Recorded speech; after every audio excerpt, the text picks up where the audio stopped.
টেকসই বাঁধ নির্মাণ, সংস্কার কাজে অনিয়ম রোধ সহ ৮ দফা দাবিতে পানি উন্নয়ন বোর্ড অভিমুখে পদযাত্রা করছে ফেনীর শিক্ষার্থী ও স্বেচ্ছাসেবকরা।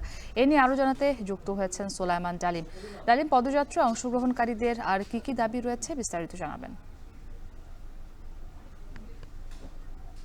প্রতি বছরই বর্ষা এলে ফেনীর উত্তরাঞ্চলের যে মানুষ রয়েছে, ফেনীর ফুলগাজী, পরশুরাম এবং ছাগলনাইয়া, এই তিন অঞ্চলের মানুষদেরকে কিন্তু প্রতি বছরই ঢুকতে হয়। 2024-এর যে বিপর্যয়কর বন্যা পরিস্থিতি হয়েছিল, সেই 24-এর পরে 25-এ কিন্তু আরেকটি বিপর্যয়কর বন্যা পরিস্থিতি কিন্তু ফেনীতে চালু হয়েছে। সেই দৃষ্টিতে কিন্তু ফেনীর যে স্বেচ্ছাসেবক রয়েছে, অভিমুখে পদযাত্রা করছে। তাদের এই পদযাত্রায় তারা 8 দফা দাবি উত্থাপন করেছে। সেই 8 দফা দাবির মধ্যে রয়েছে টেকসই এবং প্রজন্ম ভিত্তিক বাঁধ নির্মাণের দায়িত্ব সেনাবাহিনীকে প্রধান, নদী শাসন, অবৈধ বালু উত্তোলন রোধ, মুসাফির ক্লোজার এবং সংশ্লিষ্ট এলাকায় বাঁধের রক্ষণাবেক্ষণ, খাল খনন, খাল দখল করে ওঠা, অবৈধ স্থাপনা উচ্ছেদ, ফেনী শহরের জলাবদ্ধতা নিরসনে কার্যকর পদক্ষেপ গ্রহণ, দুর্যোগ প্রতিরোধে প্রয়োজনীয় সরঞ্জাম সরবরাহ নিশ্চিতকরণ, 2024-এর বন্যায় সরকার ঘোষিত পুনর্বাসন প্রকল্পের প্রতিবেদন, ব্যবসা, বাড়িঘর, ফসল, গবাদি পশু, মৌরি প্রজেক্ট, মৎস্য খামারের সঠিক তথ্য প্রকাশ এবং ক্ষতিগ্রস্তদের ক্ষতিপূরণ নিশ্চিত করা।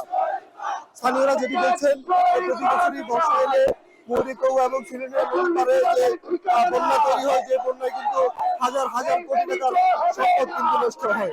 এই যে পরিস্থিতি প্রতি বছর কিন্তু ফেনী অঞ্চলের মানুষদেরকে পড়তে হয়।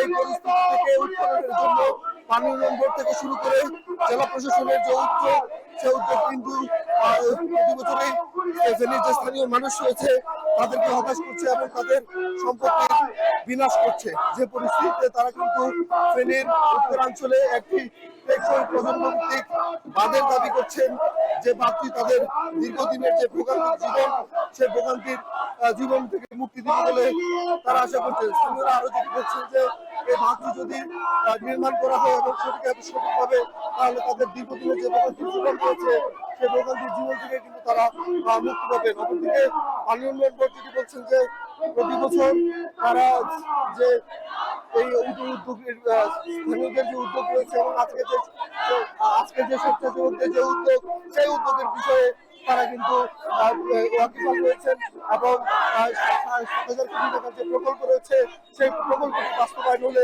ফেনীবাসীর দীর্ঘদিনের যে ভোগান্তি সেটি কমে আসবে। এই ছিল ফেনী থেকে আমাদের কাছে পদযাত্রার খবরের সর্বশেষ। সোলায়মান ডালিম যুক্ত ছিলেন ফেনী থেকে।